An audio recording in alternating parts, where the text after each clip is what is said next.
ملتان سے ایک اہم خبر، کورونا وائرس کے ملتان میں پھر حملے، انتظامیہ مقابلے کے لیے تیار۔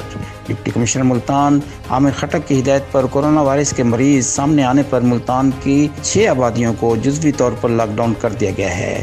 Naqshband colony, general bus stand, اڈا لاڈ، شاہ رکن عالم کالونی کی سی بلاک، گجر کھڈا اور موضع امروٹ کی بستی لنگڑیال ان رہائشی آبادیوں میں شامل ہیں۔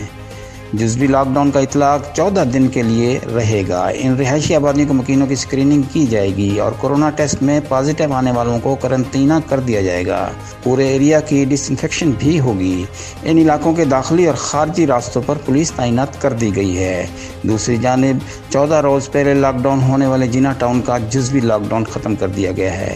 لاک ڈاؤن کا خاتمہ محکمہ صحت کی رپورٹ پر کیا گیا ہے، جس میں کہا گیا ہے کہ کورونا وائرس میں مبتلا جینا ٹاؤن کے تمام مریض صحت یاب ہو گئے ہیں۔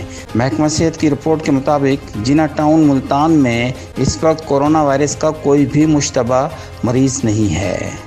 صفدر بخاری، SSB 92 TV ملتان۔